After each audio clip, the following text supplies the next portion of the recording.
speaking of America, Andrew, you've been visiting America a lot. Speaking of that country, since leaving GB News, tell us a bit about what you've been up to. First of all, Yeah, well, I'm hoping eventually to relocate there. I want to work there. I've been writing a new sitcom with Graham Linehan, and we've been, our hope is that we can get that produced ultimately in America.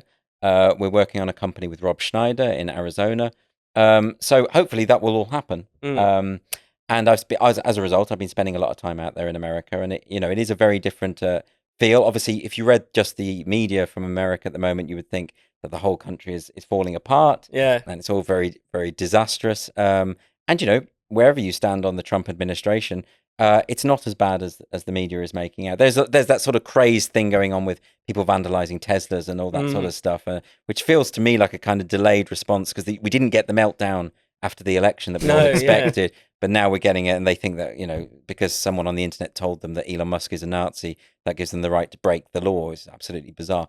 But I think there is something happening, which I'm noticing. When I talk to Americans about what's going on in the UK, they really can't believe it. Whether they're on the left or the right, they cannot believe that people are being arrested, imprisoned for tweets. Yeah. They don't get, it's not a partisan issue over there, because they have a First Amendment. Although we've got the great tradition of free speech, we've got our common law tradition. We've got, they kind of inherited it from us, if you want Right, to exactly. We've got Milton in the background. You can't see it; it'll be blurry, but exactly. We've got Milton, Mill, Locke, the three Johns. We've got all of that. They cannot understand how it is that we have lost our way on free speech so much. And I do think there's a interesting new front in the culture war opening up between America and Europe, which feels like a kind of Henry James novel for our times, the old world against the new, which is why when J.D. Vance went to the Munich Security Conference, that the European leaders were just baffled that he was trying to defend free speech. I think there is and of course our Labour government is doubling down 100% on their anti-free speech authoritarian approach. And even to the extent that Trump is basically saying, you better get that in order, or I'm not going to do a trade deal with you, which I think a lot of us will have our reservations about. So that front is opening up now. And I think that's going to be the next aspect of the culture war that's going to be very interesting, is who is going to win that? Who's going to win that ultimate battle and I don't think it's a left-right issue. And I don't think it's a pro-Trump or anti-Trump issue either. I think that principle of free speech is so embedded in America.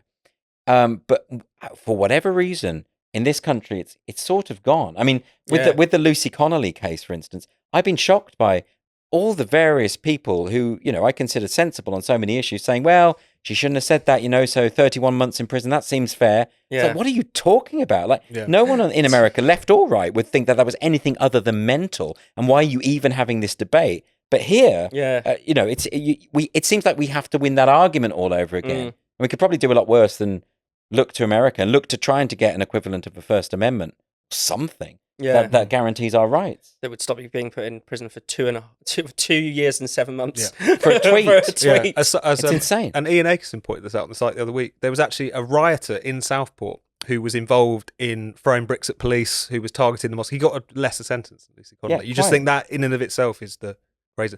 What's the sitcom about though, Andrew? You've got to spill the beans. It's not about a cancelled sitcom writer and a plucky satirist. No, it is not making their way in America, well, actually, or is it something else? We didn't want to. I mean, this is something that Graham was very keen that we didn't write an anti-woke sitcom, because that will date very quickly. The way that the culture war always does. So it's not about that. I don't know how much I'm allowed to say about what it's about, but it will address those issues kind of on the periphery.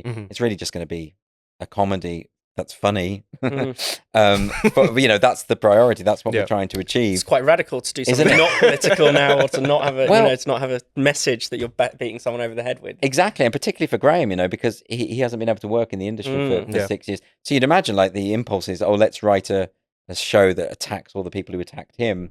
But that's not what we're doing. And it's brilliant for him being the lead writer on this thing, because he hasn't been able to work for so long. And I do feel, I suppose working with American people and American companies and people like Rob, and you might say, well, why am I running away and doing it in America, or what? But I feel like there are more creative opportunities at the moment in America. At the moment, I'm not saying that's a permanent thing, but it is the case that the arts industry, the comedy industry, in the UK is completely captured by this stuff to an extent that it's really unlikely that you're going to get anything particularly innovative, subversive, or interesting anytime soon in this country. That's not really happening. Mm-hmm. Well, we're getting Saturday Night Live UK soon, which I think will not be right. So what will that be like? You know, that will just be more of the kind of Nish Kumar's phone ringing somewhere. Right, there we go. It's going to be the orthodoxy. It's going to be the establishment all over again. It's so boring.